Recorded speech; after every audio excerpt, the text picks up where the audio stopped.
चल रहा है। अब हम लोग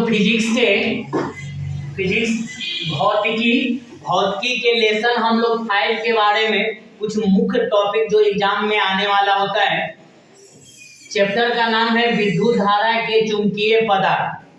चैप्टर है आपका फिजिक्स का, भौतिकी का, विद्युत धारा के चुंबकीय पदार्थ लेसन 5। इससे भी आपका एग्जाम में आपका 5 नंबर का जो क्वेश्चन होता है वो बार बार दोहराता है। तो आप वीडियो में लास्ट तक आप देखते रहिए कहाँ पर आपका क्या क्वेश्चन है, कहाँ से क्या पूछता है। और जो अभी तक अभी सब्सक्राइब नहीं किए, नए हैं तो सब्सक्राइब कीजिए, फॉलो कीजिए और चैनल को जितना है आप एक दूसरे को शेयर करिए, कमेंट कीजिए कैसा आपका वीडियो लगा, अंत में आप बताइए। चलिए स्टार्ट करते हैं। क्वेश्चन पूछता है कि विद्युत मोटर का सचित्र वर्णन करें। विद्युत मोटर का सचित्र वर्णन करें।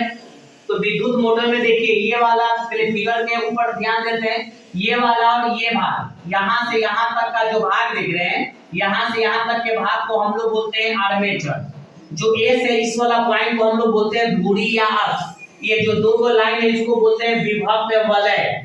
V1 और V2 आपका कार्बन के ब्रश है। ये आपका विद्युत स्रोत है, यहाँ से ऊपर गया फिर यहाँ से वापस आया। ये स्रोत धीरे धीरे फिर ऊपर चढ़ता है फिर नीचे आता है और इसके थ्रू आपका नीचे चलाता है। NS आपका ध्रुव की तरह है, NS भी ध्रुव है आपका, S भी आपका ध्रुव है, दोनों आपका ध्रुव है।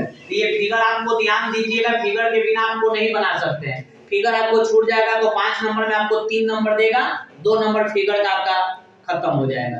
तो आप फिगर भी ध्यान से देख लीजिए फिगर कैसा है, फिगर के हिसाब से आपको काम करना है, ठीक है। अब आते हैं विद्युत मोटर। पहले हम लोग जान लेंगे कि विद्युत मोटर किसे कहते हैं। विद्युत मोटर हम लोग किसे कहते हैं, तो विद्युत मोटर एक ऐसा यंत्र है, विद्युत मोटर एक ऐसा यंत्र है, विद्युत मोटर एक ऐसा यंत्र है जिसके द्वारा विद्युत ऊर्जा को यांत्रिक ऊर्जा में परिवर्तित किया जाता है। विद्युत को किसमें, यांत्रिक में आपको क्या कहता है, परिवर्तित किया जाता है, उसे क्या कहते हैं, विद्युत मोटर। विद्युत मोटर को किसमें बदला जाता है, यांत्रिक ऊर्जा में। किसमें, या विद्युत को प्रकाश में भी बदला जाता है, ध्यान है ना।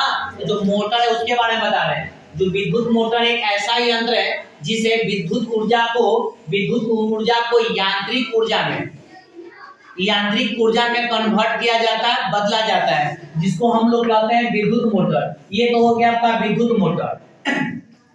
अब इसके चित्र के अनुसार इसको समझाना है सिद्धांत क्या है उसके बारे में पूरा तरह से बायोडाटा के अनुसार समझाना पड़ता है। देखिए यहाँ पर क्या है कि विद्युत मोटर एक शक्तिशाली चुंबक है। विद्युत जो मोटर है ना वो शक्तिशाली चुंबक है वास्तविक में। मान लीजिए कि कोई भी मोटर होता है, उसमें से आप जाके सटिएगा तो आपको नहीं सटाएगा, सटेगा, करंट मारेगा, तो शक्तिशाली चुंबक है, सटने की क्षमता है। इसमें एक छोटा सा चुंबक ले लीजिए या बड़ा चुंबक ले लीजिए और लोहा को रख दीजिए नजदीक में, तो लोहा उसको अपनी ओर खींचेगा।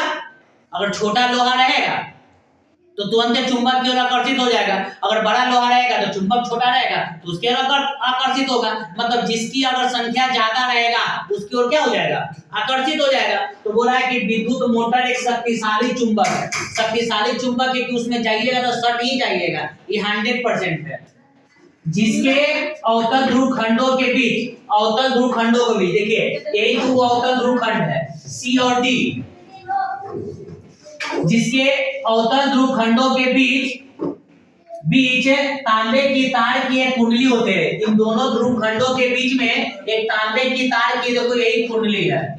दोनों ध्रुव खंडों के बीच C और D के ध्रुव खंडों के बीच तांबे की एक तार की, जो तांबे के तार ये देख रहे हैं, तांबे की तार की एक कुंडली होती है जिसी को हम लोग क्या कहते हैं, आर्मेचर। क्या कहते हैं, आर्मेचर। फिर से देखिएगा, विद्युत मोटर एक शक्तिशाली चुंबक है।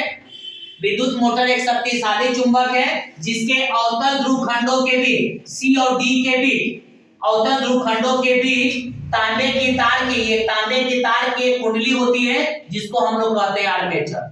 इसको तांबे की एक तार की कुंडली होती है जिसे क्या कहते हैं।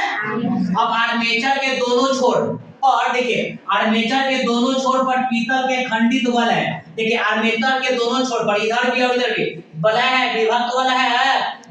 कोई बोल रहा है कि तांबे की आर्मेचर के दोनों छोर पर पीतल के खंडित वलयों से क्या होते हैं, जुड़े होते हैं, जिसके कारण जिसके कारण वलयों को कार्बन हल्के से स्पर्श करते हैं। इन दोनों खंडों पर जो है ना बेटा, इन दोनों खंडों पर है ना, इन दोनों खंडों पर है ना कार्बन के पीतल के खंडित वलय से जुड़े होते हैं, जिसके कारण ये जो कार्बन ब्रश है जो आर्मेचर को हल्का सा स्पर्श करता है, पूरा नहीं, देखिए हल्का सा स्पर्श करता है, देखिए लिखा है, जिसके कारण कार्बन को ब्रश हल्के से क्या करते हैं, स्पर्श करते हैं, थोड़ा सा छूता उसके बाद, छूने के बाद छोड़ देता है, ज्यादा नहीं स्पर्श करता, मतलब हल्का स्पर्श करता है। क्लियर है यहाँ तक? फिर से सुनिए, विद्युत मोटर एक शक्तिशाली चुंबक है जिसके अवतल ध्रुव खंडों के बीच तांबे की एक कुंडली होती है जिसे आर्मेचर कहते हैं। आर्मेचर के दोनों छोरों पर पीतल के खंडित वलय से जुड़े होते हैं, जिसके कारण वलयों को कार्बन के ब्रश हल्के से क्या करते हैं, स्पर्श करते हैं। अब क्या कहता है ये सुनते हैं। जब आर्मेचर में धारा प्रवाहित की जाती है, तो मान के चलो कि आर्मेचर है, में धारा प्रवाहित करेंगे, तो प्रवाहित करेंगे या तो इस साइड में प्रवाहित करेंगे,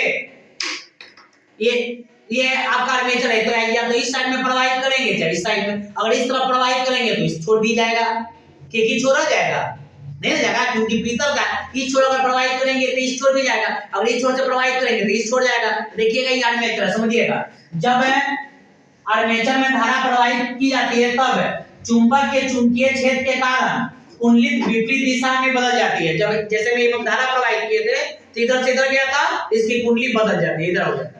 पहले ऐसे था, जैसे ही इसमें धारा प्रवाहित किए तो ये पूरा बदल गया। क्लियर है? हल्के ये विपरीत दिशा में बदल जाते हैं, क्योंकि प्रवाहित धारा के बल समान होते हैं, दोनों धारा पर का मान क्या हो जाएगा, समान हो जाएगा, जिसके कारण आर्मेचर क्या होने लगती है, घूमने लगती है। आर्मेचर जो है क्या होने लगता है, बाइंडिंग करने लगता है, घूमने लगता है, इस तरह। समझ में आ रहा है? आर्मेचर क्या हो जाता है, घूमने लगता है। कब? जब धारा प्रवाहित होती है तब, ऐसे नहीं। आधे घूर्णन के बाद आधे घुमा है, ये पूरा नहीं घुमा, यहाँ से यहाँ तक घुमा, मतलब आधा घुमा, पूरा सर्कल में नहीं घुमा, यहाँ से स्टार्ट किया, यहाँ से गया तो आधा घुमा, तो आधे घूर्णन के बाद भुजा है ऊपर नीचे होने लगे। जो भुजा होगा, मान के चलिए कि भुजा होगा, यहाँ पर अगर कोई भुजा होगा तो ये वाला अगर ए है और बी है, तो जैसी धारा प्रवाहित की आधा घूर्णन हो गया तो इसकी भुजा हो गया, बदल जाएगा, बी ऊपर हो जाएगा, ये कहाँ हो जाएगा, नीचे। तो आधे घूर्णन के बाद भुजाएं ऊपर नीचे होने लगती है, जिसके कारण वलयों का स्थान भी क्या हो जाता है, बदल जाता है। वलय इधर था तो वलय इधर हो जाएगा। अगर वलय मान के चलिए इस तरफ था तो वलय का स्थान इस पर आ जाएगा, वलय का स्थान बदल गया, पर वह इस तरफ था तो इस तरफ हो गया, तो वलय का स्थान बदल जाते हैं। अतः आर्मेचर को एक ही तरह की क्या हो जाता है, एक ही तरह, जब अतः आर्मेचर को एक ही तरह से क्या कहता है, घुमाया जाता है। आर्मेचर को एक ही तरह से क्या किया जाता है। अगर उल्टा घुमाएंगे तो फिर उसमें क्या हो जाएगा, दिक्कत हो जाएगा। अब आते हैं विद्युत धारा कैसे मात्रक क्या होता है, विद्युत धारा कैसे मात्रक एम्पियर, विद्युत धारा कैसे मात्रक एम्पियर। समझ में आ रहा है बात ना? कोई डाउट है? किसी को कोई डाउट है तो बोलेगा। चलिए उतर